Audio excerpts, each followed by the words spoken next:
Mga bata, ang kwento natin ngayon ay tungkol sa alamat ng pinya. Umpisahan na natin. Nung unang panahon, may mag-inang nakatira sa kapatagan, si Aling Rosa at si Pinang. Dahil nag-iisang anak, lumaki sa layaw at walang alam sa gawaing bahay si Pinang. Lahat ng trabaho sa bahay ay ginagawa ni Aling Rosa. Subalit isang araw, nagkasakit si Aling Rosa at hindi siya makabangon.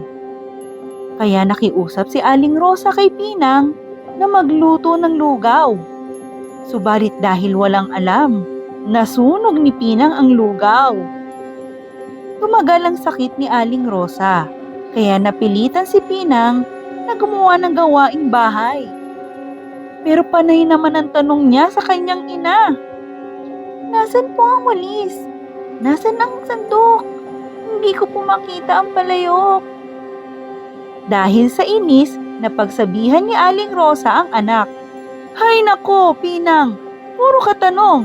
Sana magkaroon ka ng maraming mata para makita mo ang mga hinahanap mo. Nagdamdam si Pinang sa sinabi ng kanyang ina. Kinabukasan, mabuti na ang pakiramdam ni Aling Rosa. Subalit hindi niya makita si Pinang. Sa paghahanap sa anak, napansin niya ang isang kakaibang halaman sa bakuran. Matatalas ang dahon nito at ang bunga ay parang ulo ng tao na may maraming mata.